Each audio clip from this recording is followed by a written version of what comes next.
当谈到我们所爱的人，比如我们的朋友和家人时，我们大多数人都愿意比对待其他人更加宽容和理解他们。我们试着不要过于严厉地评判他们最坏的品质或错误，而是希望我们的爱、友谊和理解能让他们变得更好。但我们怎么知道什么时候某人做得太过分了，或者我们原谅了他们太多，该划清界限了呢？在什么情况下我们可以说一段友谊是有毒的？好吧，如果这个问题已经困扰你一段时间了，那么这支影片就来说说专家给出的6个心理学迹象，表明你在一个有毒的朋友圈里缺乏信任和支持。根据心理学家本米凯利斯博士的说法，有毒的朋友团体营造了一种不信任和蓄意破坏的环境，而不是互相支持。他们没有像好朋友那样互相支持，而是互相八卦，互相背后重伤，背叛彼此的信心。这些有毒的朋友会用他们的秘密互相攻击，默默地评判或嘲笑对方，经常会联合起来对付什么人，而不是试图帮助或理解他们。持续的批评，虽然诚实在培养健康持久的人际关系中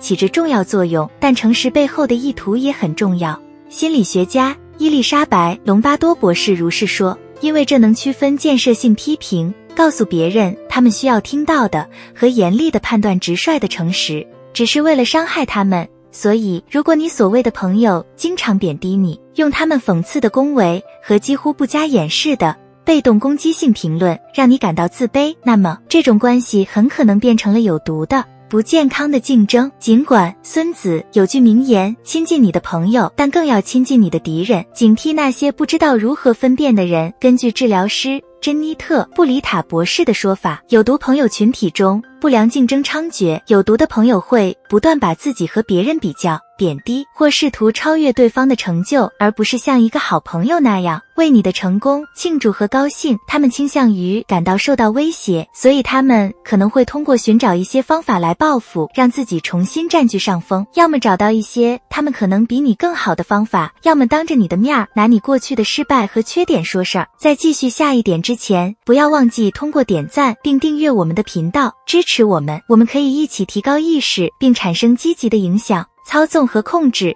你的朋友是否经常和你或彼此玩心理游戏？有没有感觉到他们可能想要操纵或控制你？按照隆巴多博士的说法，有毒的朋友群体经常试图控制或操纵彼此，他们可能会试图施加影响，通过内疚、羞辱或恐吓让你保持沉默，强迫你做你不想做的事情，或者当你不同意他们的意见时，让其他人反对你。如果你不是受害者，你就是帮凶。当你这样做的时候，你可能不太喜欢自己。消极和戏剧性。人际关系治疗师妮可·阿尔特说，有毒的人在冲突和消极情绪中茁壮成长，所以在有毒的圈子里，就像坐上情绪过山车，总有很多戏剧性的事发生。鼹鼠打洞扒出的土都能变成山。这些人倾向于过多关注消极的事，痛苦时喜欢有人作伴，即使在他们身边，他们不断抱怨和争辩，也会让人情绪低落，缺乏边界。